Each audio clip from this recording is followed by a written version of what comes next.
আসসালামু আলাইকুম রহমতুল্লাহি ওবারাকাতুহু। সুপ্রিয় দিনী ভাই ও বোনেরা, কেমন আছেন? আশা করি আল্লাহর রহমতে ভালো আছেন।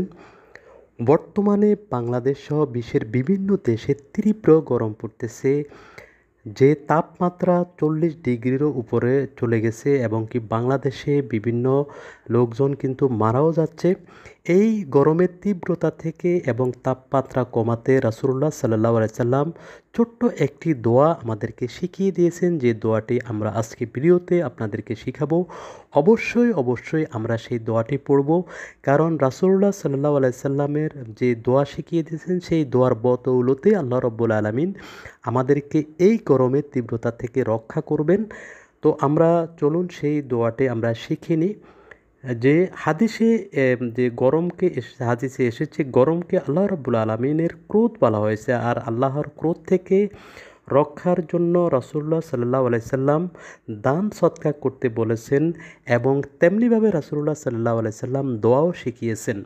প্রখ্যাত সাহাবী জাবির ইবনে আবদুল্লাহ বলেন, বৃষ্টি না হওয়ায় ও প্রচণ্ড গরম পড়ায় একদিন রাসূলুল্লাহ সাল্লাল্লাহু আলাইহি সাল্লামের কাছে কিছু লোক এলো। গরমের তীব্রতা তারা কাঁদছিল। রাসূলুল্লাহ সাল্লাল্লাহু আলাইহি সাল্লাম তখনই তাদের জন্য এভাবে দোয়া করলেন। তো এখন আমরা সেই দোয়াটি শিখব, যে দোয়াটি রাসূলুল্লাহ সাল্লাল্লাহু আলাইহি সাল্লাম ওই সাহাবাদের জন্য বলেছেন যারা তীব্র গরমের কারণে তারা কাঁদছিল। আল্লাহ রাসূল সাল্লাল্লাহু আলাইহি সাল্লাম দোয়াটি শিখিয়ে দিচ্ছেন, সেটি হচ্ছে আল্লাহুম্মা আসকিনা গাইসান মুগিসান মুরিয়ান নাফিয়ান গায়রা দারিন আজিলান গায়রা আজিলিন।